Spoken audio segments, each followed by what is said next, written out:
നമസ്കാരം. ഹമാസിനെ തീവ്രവാദ സംഘടനയായി തുർക്കി പരിഗണിക്കുന്നില്ല. ഹമാസ് തീവ്രവാദ സംഘടനയല്ല, മറിച്ച് മുജാഹിദീൻ തങ്ങളുടെ ഭൂമിയെയും ജനങ്ങളെയും സംരക്ഷിക്കാൻ യുദ്ധം ചെയ്യുന്ന ഒരു വിമോചന ഗ്രൂപ്പാണ്. ഇതാണ് തുർക്കിയുടെ വാദം.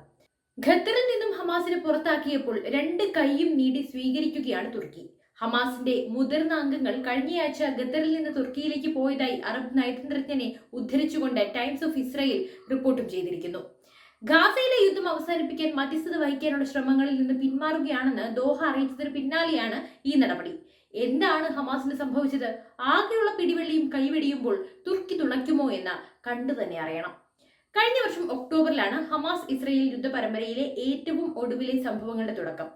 ഹമാസിന്റെ തടവിലുള്ള ബന്ദികളെ മോചിപ്പിക്കുവാനായി ഇസ്രയേലിന് സാധിച്ചിട്ടില്ലെങ്കിലും ഇസ്മയിൽ ഹനിയ, യഹിയ സിൻവർ ഉൾപ്പെടെയുള്ള പ്രധാന ഹമാസ് നേതാക്കളെ അവർ കൊലപ്പെടുത്തി.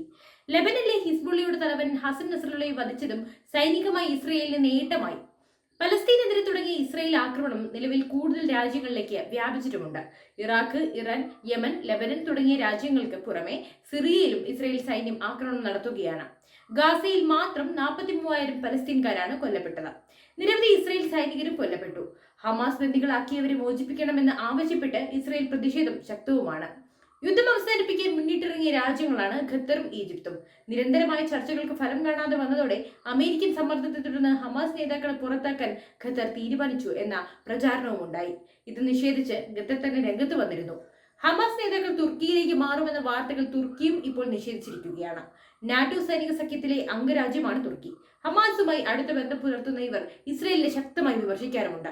ഹമാസ് നേതാക്കൾ തുർക്കിയിൽ വരാറുണ്ടെങ്കിലും അവരുടെ ഓഫീസ് ഖത്തറിൽ നിന്ന് മാറ്റുമെന്ന വാർത്ത ശരിയില്ലെന്ന് തുർക്കിയുടെ നയതന്ത്ര പ്രതിനിധി ഉദ്ധരിച്ച് റോയിറ്റേഴ്സും റിപ്പോർട്ട് ചെയ്തു. ഇസ്രയേൽ ഉണ്ടാകുന്ന വ്യാജ വാർത്തയാണെന്നാണ് ചിലർ പറയുന്നത്. എന്താണ് ഇതിലെ വാസ്തവം? നമുക്ക് പരിശോധിക്കാം. നിങ്ങൾക്ക് ഇവിടെ സ്വാഗതമെന്ന് ദോഹ ഹമാസിനോട് പറഞ്ഞതായി ഇസ്രയേലിന്റെ KAN പബ്ലിക് ബ്രോഡ്കാസ്റ്റർ അടുത്തിടെ റിപ്പോർട്ട് ചെയ്തതിന് പിന്നാലെയാണ് ഇത് സംഭവിച്ചത്. കൂടാതെ വെടിനിർത്തൽ കരാർ അംഗീകരിക്കാൻ വിസമ്മതിച്ചതിന് ഹമാസിനെ പുറത്താക്കാൻ US ദോഹയിൽ സമ്മർദ്ദം ചെലുത്തുന്നതായും റിപ്പോർട്ടുണ്ടായിരുന്നു. 2011 മുതൽ തുർക്കി ഹമാസ് സംരക്ഷിത താവളം ഒരുക്കുന്നുണ്ട്. ഹമാസിന്റെ ഡെപ്യൂട്ടി പൊളിറ്റിക്കൽ ചീഫായ സലേ അൽ അറൂരി സിറിയൻ ആഭ്യന്തര യുദ്ധം പൊട്ടിപ്പുറപ്പെട്ടതിനെ തുടർന്ന് ഹമാസ് ബ്രാഞ്ച് സ്ഥാപിക്കുന്നതിനായി ഡമാസ്കസിൽ നിന്ന് തുർക്കിയിലേക്ക് സ്ഥലം മാറ്റി. 1949 ഇസ്രയേൽ രാഷ്ട്രത്തെ അംഗീകരിക്കുന്ന ആദ്യത്തെ മുസ്ലിം രാജ്യമാണ് തുർക്കി. തുർക്കിയിലെ ജൂത ന്യൂനപക്ഷത്തിന്റെ ഭാഗമായി മാറി മാറി വന്ന തുർക്കി സർക്കാരുകൾ ഇസ്രയേലുമായി ശക്തമായ ബന്ധം പുലർത്തിയിരുന്നു. ഇസ്രയേൽ തുർക്കി ബന്ധം സുരക്ഷാ പ്രതിരോധത്തിന്റെ സഹകരണത്തിന്റെ അടിസ്ഥാനത്തിലായിരുന്നു. 1996ലും 98ലും തുർക്കി യുദ്ധവിമാനങ്ങളുടെ കപ്പൽ നവീകരിക്കാൻ ഇസ്രയേലിന് കരാറും നൽകി.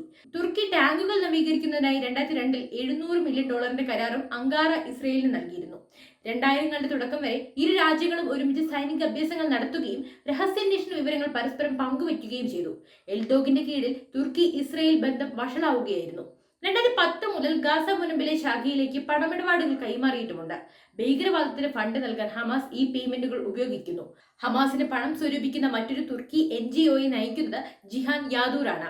2020ൽ വെസ്റ്റ് ബാങ്കിൽ 2 ഇസ്രയേലികളെ കൊലപ്പെടുത്തിയ ഭീകരാക്രമണത്തിന്റെ 2015 ഹമാസ് സാമ്പത്തിക സഹായിയാണ് യാദൂർ എന്ന് US ഡിസ്ട്രിക്ട് കോടതി തിരിച്ചറിഞ്ഞത് തുർക്കി ബാങ്കിയെ കുവൈറ്റ് ടർക്ക് ബാങ്ക് ഹമാസിന് സാമ്പത്തിക സഹായം നൽകിയെന്ന് കോടതി വ്യക്തമായി വധിച്ചു. മിക്കവാറും ഖത്തറിൽ നിന്നും ഹമാസിന് ഒഴിഞ്ഞു പോകേണ്ടതായി വരും. തുർക്കി തന്നെ ഏറ്റെടുക്കുമെന്നും ഇപ്പോൾ നിലവിലെ സാഹചര്യങ്ങളിൽ നിന്നും നമുക്ക് മനസ്സിലാക്കാം. അവർ അത് അംഗീകരിച്ചാലും ഇല്ലെങ്കിലും. അപ്പോൾ മറ്റൊരു വാർത്തയും വിഷയവുമായി വീണ്ടും എത്താം. നന്ദി.